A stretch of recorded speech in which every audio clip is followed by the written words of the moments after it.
तुम लोगों के भाग्य के लिए तुम लोगों को परमेश्वर के द्वारा अनुमोदित किए जाने का प्रयास करना चाहिए। कहने का अर्थ है कि चूंकि तुम लोग ये मानते करते हो कि तुम लोग परमेश्वर के घर में गिने जाते हो, तो तुम लोगों को मन की शांति को परमेश्वर में ले जाना चाहिए और सभी बातों में उसे संतुष्ट करना चाहिए।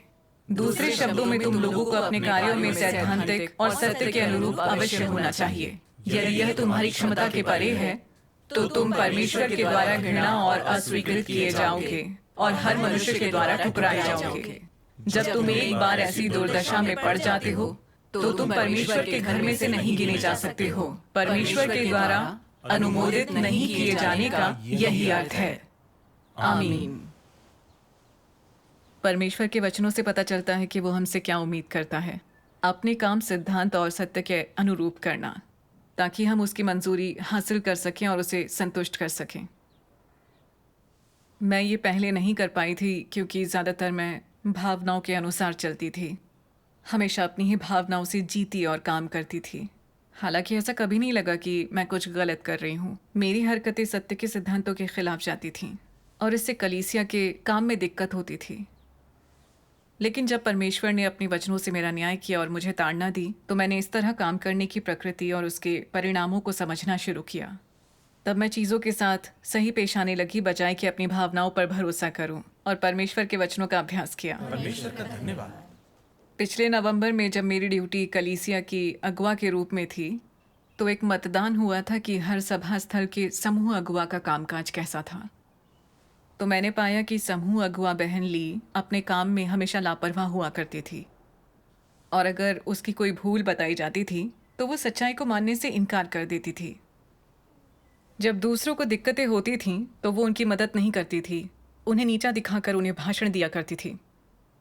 ये सब पढ़ने के बाद मैंने जाना कि परमेश्वर के घर में चुनाव के सिद्धांत के आधार पर उसकी जगह किसी और को लाना पड़ेगा। हम एक ही शहर के थे और हमने एक दूसरे के साथ पहले भी काम किया हुआ था। हम काफ़ी करीब थे और उसने मेरा काफ़ी ख्याल भी रखा था। अगर मैंने उसे हटा दिया तो क्या वो सोचेगी कि मैं बेदिल हूँ?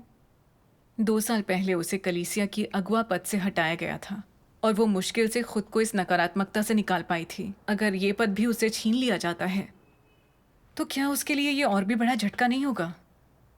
क्या वो इसका सामना कर पाएगी? लगा उसके साथ सहभागिता करनी होगी ताकि वो समझ सके कि वो कितनी नाजुक स्थिति में है। मैंने सोचा कि अगर वो चीज़ों को संभाल ले तो शायद अपना पद बचा सकेगी। इसलिए मैंने बहन ली के साथ उसके मामलों पर सहभागिता करने की पेशकश की, पर मैंने पाया कि उसमें खुद के प्रति कोई वास्तविक जागरूकता नहीं है। उस सहभागिता में मैंने जी जान से अपनी कोशिश की और उसके बाद वो बदलने के लिए तैयार हुई और अंततः मैंने चैन की सांस ली। मैंने सोचा अगर मैं उसके सहकर्मियों के बारे में चंद अच्छे शब्द कहूँ तो हो सकता है वो अपना फ़र्ज़ निभाना जारी रखे। फिर काम के बारे में बातें करते समय कुछ सहकर्मियों ने कहा कि बहन ली कभी भी सच्चाई को नहीं मानती, वो चाहते थे कोई और आए। ये सुनकर मैं दुविधा में पड़ गई थी। मैंने सोचा बहन ली के साथ कुछ समस्याएं तो हैं, पर वो बदल सकती है, तो क्या उसको एक और मौका नहीं दिया जा सकता? तभी बहन झोऊ ने कहा, कुछ समय से बहन ली की यही स्थिति है। वो सहभागिता तो अच्छी कर लेती है पर खुद अमल नहीं करती। वो नहीं बदल सकती, वो इस पद के काबिल नहीं। मैंने झट से अपनी बात कहनी चाहिए। बहन ली को सच्चाई मानने में दिक्कत होती है, पर वो सचमुच अपने काम में सक्रिय और जिम्मेदार है। हाल ही में कुछ भाई बहन अपने काम में बहुत ज़्यादा ढीले थे और उसने उनका हौसला बढ़ाया था। इस पर बहन बेई ने तुरंत प्रतिक्रिया दी। बहन ली हमेशा भागती दौड़ती और पहल करने वाली नजर आती है, पर वो दिखावा करती है, असली मुद्दों को वो सुलझा नहीं पाएगी। उन्होंने जो कहा था वो सब सच था। मैं इसके जवाब में कुछ नहीं कह पाई।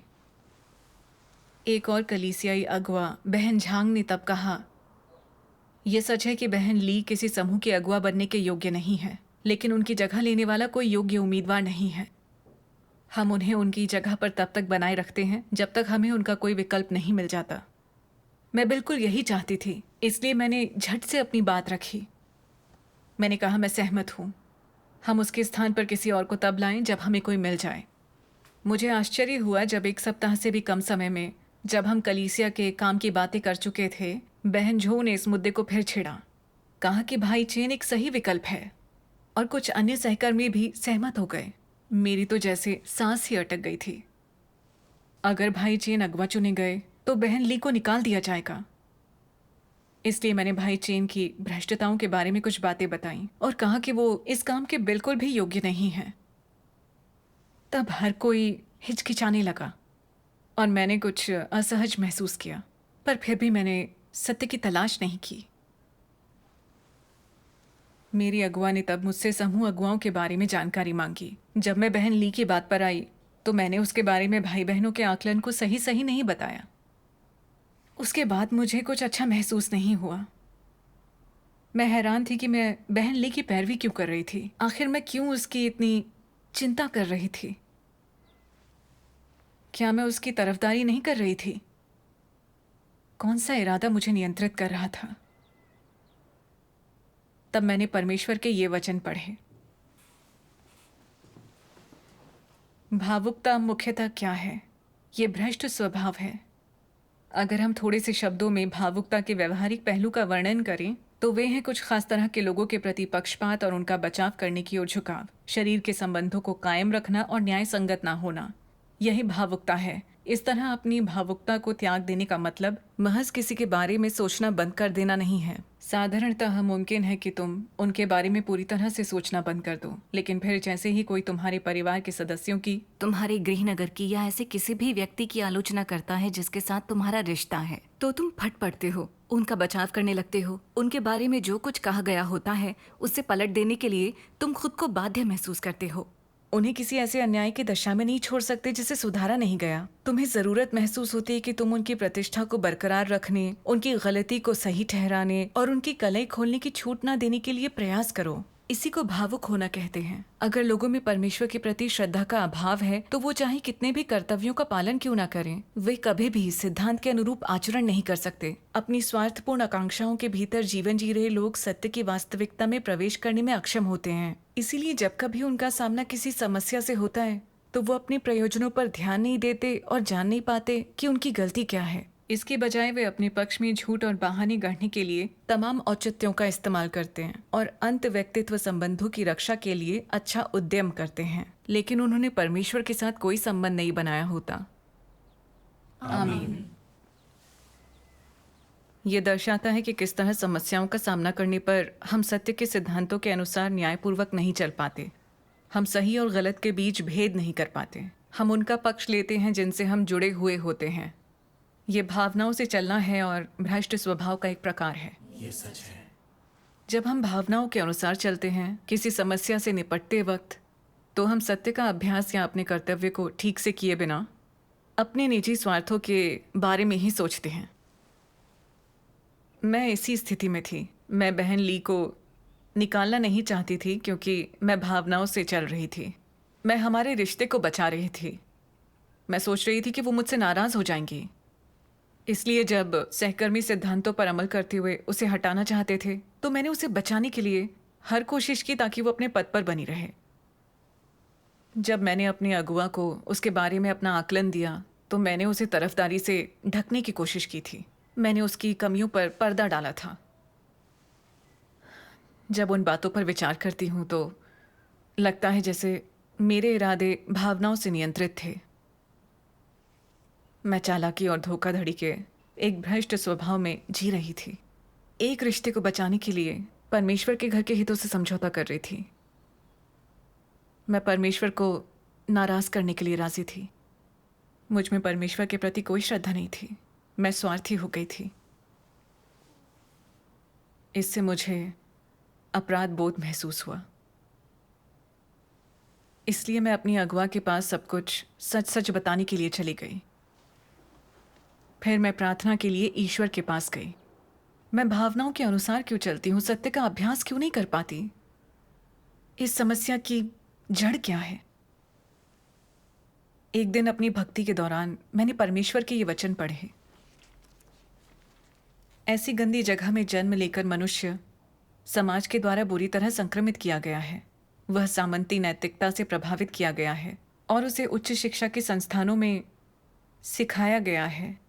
पिछड़ी सोच, भ्रष्ट नैतिकता, जीवन पर मतलबी दृष्टिकोण, जीने के लिए तिरस्कार योग्य दर्शन, बिल्कुल बेकार अस्तित्व, पतित जीवन शैली और रिवाज, इन सभी चीजों ने मनुष्य के हृदय में गंभीर रूप से घुसपैठ कर ली है और उसकी अंतरात्मा को बुरी तरह खोखला कर दिया है और उस पर गंभीर प्रहार किया है। फलस्वरूप मनुष्य परमेश्वर से और अधिक दूर हो गया है और परमेश्वर का और अधिक विरोधी हो गया है। सत्य को सुनने के बाद भी जो लोग अंधकार में जीते हैं, उसे अभ्यास में लाने का कोई विचार नहीं करते। यदि वे परमेश्वर के प्रकटन को देख लेते हैं तो इसके बावजूद उसे खोजने की ओर उन्मुख नहीं होते हैं। इतनी पथभ्रष्ट मानव जाति को उद्धार का मौका कैसे मिल सकता है? इतनी पतित मानव जाति प्रकाश में कैसे जी सकती है? आमीन। परमेश्वर का धन्यवाद। तब मैंने जाना कि भावनाओं से चलना अधिकतर शैतान के द्वारा भ्रमित और भ्रष्ट किए जाने के कारण होता है। पढ़ाई और सामाजिक प्रभाव के माध्यम से शैतान लोगों को सभी तरह के सांसारिक दर्शनों और जिंदा रहने के नियमों में डुबो देता है। स्वर्ग उन लोगों को नष्ट कर देता है जो स्वयं के लिए नहीं होते हैं। पानी की तुलना में खून अधिक गाढ़ा होता है। मनुष्य निर्जीव नहीं है, वो भावनाओं से मुक्त कैसे हो सकता है?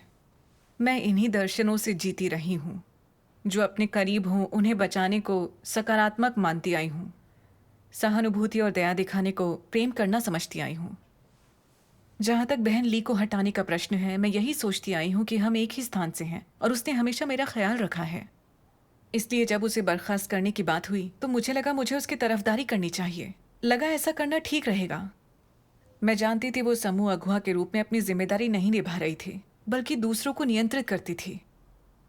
उसे ना हटाना बाकी भाई बहनों को नुकसान पहुंचा सकता था, कलीसिया के कार्य पर बुरा असर डाल सकता था।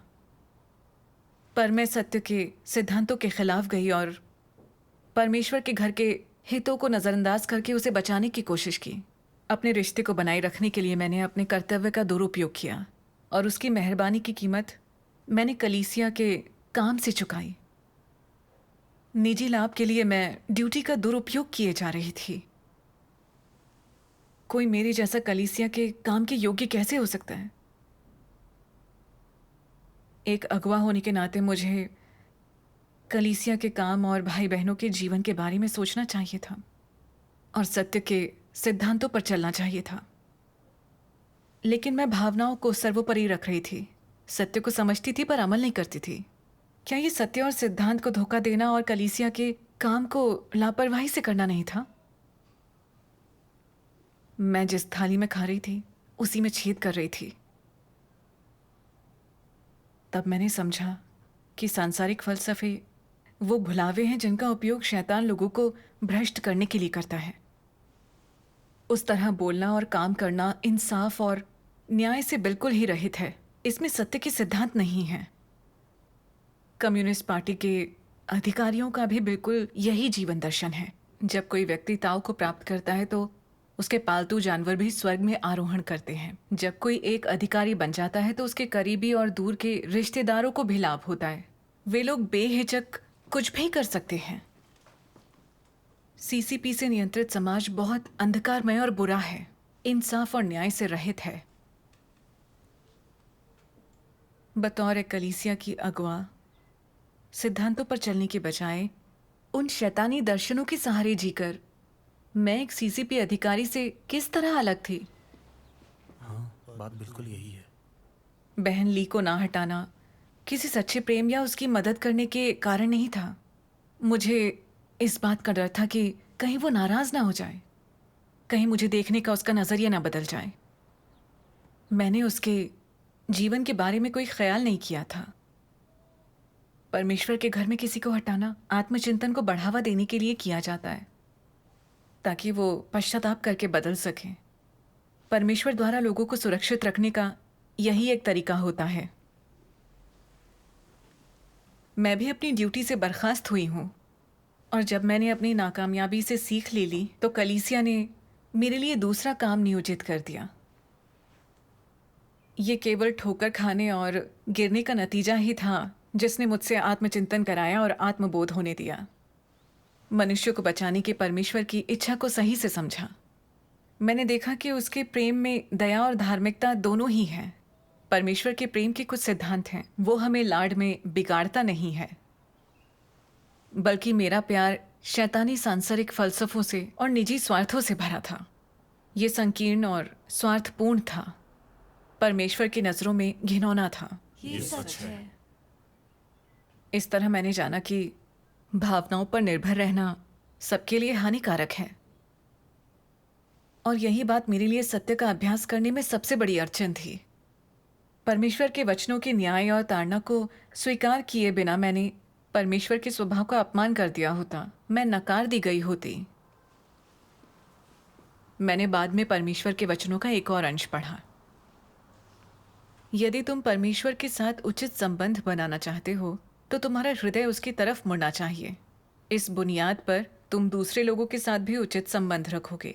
यदि परमेश्वर के साथ तुम्हारा उचित संबंध नहीं है तो चाहे तुम दूसरों के साथ संबंध बनाए रखने के लिए कुछ भी कर लो, चाहे तुम जितनी भी मेहनत कर लो या जितनी भी ऊर्जा लगा दो, वह मानव के जीवन दर्शन से संबंधित ही होगा। तुम दूसरे लोगों के बीच एक मानव दृष्टिकोण और मानव दर्शन के माध्यम से अपनी स्थिति बनाकर रख रहे हो ताकि वो तुम्हारी प्रशंसा करें, लेकिन तुम लोगों के साथ उचित संबंध स्थापित करने के लिए परमेश्वर के वचनों का अनुसरण नहीं कर रहे। अगर तुम लोगों के साथ अपने संबंधों पर ध्यान केंद्रित नहीं करते लेकिन परमेश्वर के साथ एक उचित संबंध बनाए रखते हो, अगर तुम अपना हृदय परमेश्वर को देने और उसकी आज्ञा का पालन करने के लिए तैयार हो, तो स्वाभाविक रूप से सभी लोगों के साथ तुम्हारे संबंध सही हो जाएंगे। इस तरह से ये संबंध शरीर के स्तर पर स्थापित नहीं होते, बल्कि परमेश्वर के प्रेम की बुनियाद पर स्थापित होते हैं। इनमें शरीर के स्तर पर लगभग कोई अंतःक्रिया नहीं होती, लेकिन आत्मा में संगति, आपसी प्रेम, आपसी सुविधा और एक दूसरे के लिए प्रावधान की भावना रहती है। ये सब ऐसे हृदय की बुनियाद पर होता है जो परमेश्वर को संतुष्ट करता हो। ये संबंध मानव जीवन दर्शन के आधार पर नहीं बनाए रखे जाते,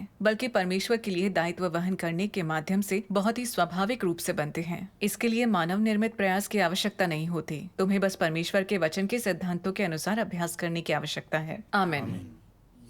हाँ, ये सही कहा। परमेश्वर के वचनों को पढ़कर मैंने समझा कि भाई बहनों के साथ हमारे संबंध मुख्यतः परमेश्वर के प्रेम पर आधारित होते हैं। वे शैतान के सांसारिक दर्शनों से नहीं निभाए जाते। सत्य का अभ्यास करना ही इसकी कुंजी है। आमीन। खासकर तब जब बात परमेश्वर के घर की हो। जब हम किसी को सत्य के सिद्धांतों के विपरीत काम करते देखें तो उनकी मदद के लिए हमें सत्य पर सहभागिता करनी चाहिए। अगर कई सहभागिताओं के बाद भी वो पश्चाताप नहीं करते तो उनके साथ काटछांट करने और निपटने की आवश्यकता होती है। बिल्कुल सच है। परिवार और मित्रों के साथ भी हम अपनी भावनाओं पर निर्भर नहीं रह सकते।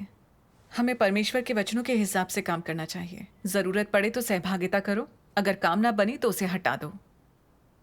कलीसिया के काम और परमेश्वर के घर के हित सर्वोपरि रहने चाहिए। यही परमेश्वर की इच्छा के अनुरूप है। मैंने बाद में कुछ सहकर्मियों के साथ इस पर चर्चा की और सत्य के सिद्धांतों के अनुरूप बहन ली को बर्खास्त कर दिया। उसके काम का विश्लेषण करने के लिए परमेश्वर के वचनों के अनुसार मैंने उसके साथ सहभागिता भी की और भाई चीन को समूह अगुवा के रूप में पदोन्नत कर दिया। तभी जाकर मेरे दिल को सुकून और चैन मिला। हाँ, बिल्कुल। कुछ समय बाद मैंने बहन ली को परमेश्वर के वचन पढ़कर सुनाए और उससे उसका हाल पूछा। उसने कहा, परमेश्वर का धन्यवाद, वो जो करता है अच्छा करता है। शुरू में तो मैं बहुत ही नकारात्मक और निराश थी, पर परमेश्वर के वचनों को पढ़कर मैंने जाना कि वो मुझे बदलने के लिए ये कर रहा है। यदि मुझे बर्खास्त न किया गया होता, मेरी गलतियां नहीं बताई गई होती, तो मैं खुद को नहीं जान पाती और ना ही मैं पश्चाताप करके बदल पाती। तब मुझे पता चला कि देह शक्ति को त्याग देना और सत्य का अभ्यास करना कितना मधुर होता है। आमीन। मैंने जाना सत्य का अभ्यास करना और सिद्धांतों पर चलना ही परमेश्वर की इच्छा के अनुरूप है, वही प्रतिष्ठित मार्ग है।